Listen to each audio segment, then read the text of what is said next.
First, let me thank you all for inviting me to address your students. You should not decide to appear for civil services examination just because everybody else is appearing for it. In our society, it has become a trend to appear for civil services examination, and it remains a fact that this is one of the most difficult competitions in India, and therefore one should first decide whether one is ready to put in the amount of effort required for preparing for this examination. Secondly, you should also assess the other options before you. For example, if you are very good in technology and you have the possible option of going into big institutions, doing big things in technology, then you must understand that the decision that you are going to take today is likely to bind you for the next 25, 30, 35 years. Because civil service is a roller coaster. It is not like the private job where you can keep jumping in and jumping out. So once you join a civil service, you are going to be with it for the next maybe 3 decades, 3.5 decades. Of course, times may change, and maybe after 10 years, 15 years, new systems may come by which they may start permitting officers to move into private jobs and move back into the government job. But right now, it's a roller coaster where you get in, and then you don't get promotions because of your efficiency as it happens in private jobs. You are standing in a line, and therefore you have to take into consideration all these facts. That also leads me to tell you something very important, that the age at which you join becomes very important in a civil service, because here you're going to stand in a line and you're going to move one by one behind the person in front of you. You'll not be able to jump the line. So if you join 2 years later, then whoever has joined earlier than you is going to occupy positions of power at the top by the time you become senior most. So don't delay appearing in case you decide to appear. Don't say, no, let me prepare first, let me spend some time, I'll appear after 3 years, 4 years. Appear as early as possible and get into the service so that you are on the roller coaster at the earliest, with the result that by the time you have put in 30 years, 32 years of service, you might be sitting in the most powerful and the topmost position in the government of India. Now, another thing that is often, another argument which is often given is, I want to serve the society. Again, there are umpteen ways of serving the society. I think the best service to society is done by a primary school teacher.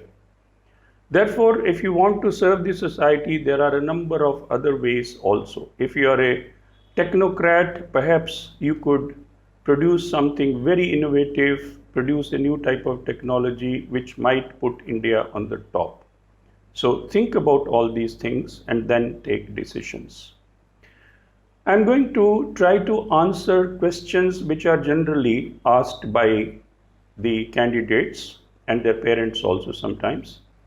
One question which is generally asked is, how much time is required for preparation? And most of the training centers would have told them you need 2 years. So they come with the idea that they'll require 2 years for preparation. I find this question difficult to answer because this is a question like, how much time would it take to travel from Chennai to Madurai? And my answer is, it depends upon whether you go by plane or by bus or you go by walk. If you go by plane, it may take half an hour. If you go by car or bus, it may take maybe 10 or 12 hours. If you go by walk, it may take even 1 month. If you stop midway, then you may never reach.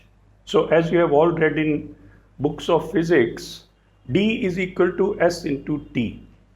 Distance covered is a product of speed and time. So How much time you would require to prepare yourself would depend upon how fast you learn.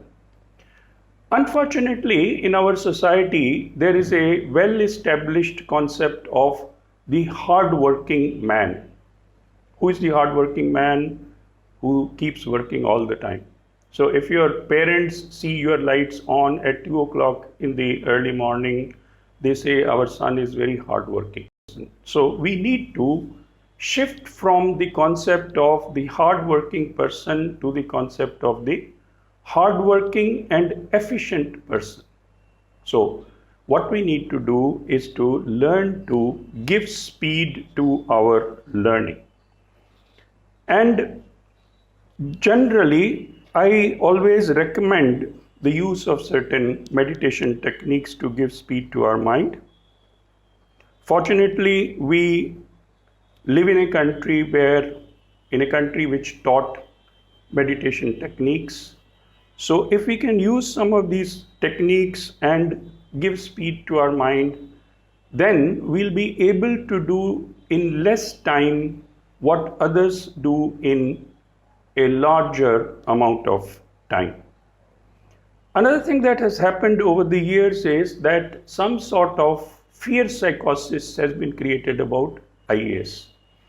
So people begin to become more and more tense as the examination approaches.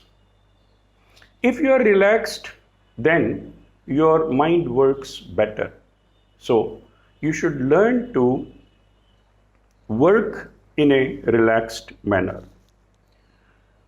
Let me now tell you what is the scheme of the examination, because people often ask, how should we study? What should be our focus? I will tell you that the civil service examination is not a test of your knowledge. It is not meant to select the most learned people. So, what is it meant to select? This is a test which has been very intelligently organized to select a type of person who will deliver a type of service under a certain type of circumstances. Now, what is the type of person and what are the type of circumstances? Visualize that there is a collector of a district. Now, what does he have to do? He has to handle a lot of information.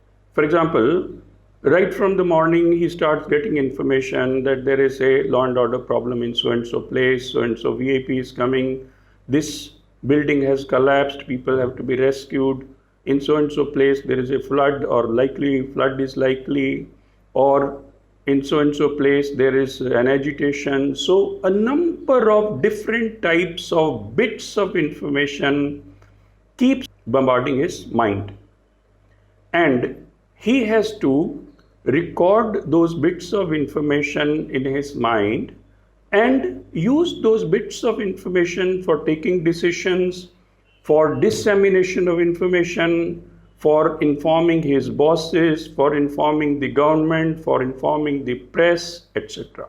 So this is the job of the collector. So what do you need to do for that? You need to be a person who can pick up bits of information and then inform that information at the relevant time. Similarly, supposing you become the secretary in a particular department. You are sitting in a press conference with the minister. The minister suddenly turns to you and asks, okay, in so-and-so year, what was the growth rate of so-and-so thing? You can't start looking at your notes, and so you should be a ready reckoner type of thing. You should say, sir, this was you should go prepared with that. You should have things in your mind, bits of information. This is what the preliminary examination tests. Can you hold a large number of bits of information which you can use to inform at the appropriate time? So, preliminary examination, it tests recognition type of memory. You are given choices, you are supposed to find the best answer.